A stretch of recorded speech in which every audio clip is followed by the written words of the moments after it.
Charlene had already taken off her mask and had drawn the curtains. She poured herself a glass of water and sipped.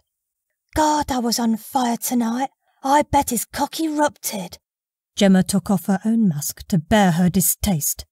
You don't know anything about him. I don't need to. For all you know, he wasn't even watching.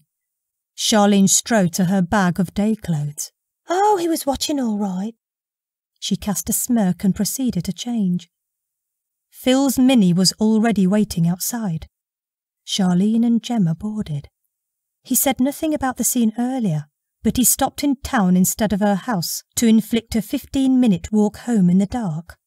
Phil dished out 2 envelopes containing cash. At least both appeared the same in thickness. In this context, master and servant have equal pay. How'd it go? He directed the question at Charlene.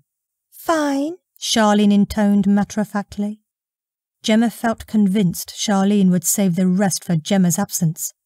Phil didn't turn his head. If I find out my client is less than satisfied, I'll make a deduction from tomorrow night's pay.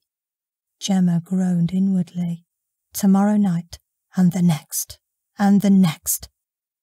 Did she have the reserves to earn enough to make a difference to her situation? She let herself out and trudged the mile home. Jaundice light pulled over the living room, the only illumination in the house. Ben had already gone to bed. With compunction, she went up and kissed his head. Ben sat up, his eyes bright. How did it go, Mum? Gemma nodded wearily. Good. Really good. Did the audience like my mask? Gemma smiled. They loved it. Bet you got a standing ovation, didn't you? Gemma's smile could barely hang on. She nodded again. I wish I could see the performance. Do you think I could? Gemma's smile was slipping. It's a private viewing. VIPs only. Ben's face beamed. Cool. Get to sleep now. Ben dutifully settled himself back in, and Gemma straightened his blanket. Gemma made cursory appraisal of the envelope's contents before going to bed. No great surprises, but the money would accrue at a pace no noble profession she was able to do could match. She hid the cash behind the electric meter under the stairs. Could she see herself in the same way again? It wasn't sex, but had she prostituted part of herself? Someone she'd never met knew intimate details of her body.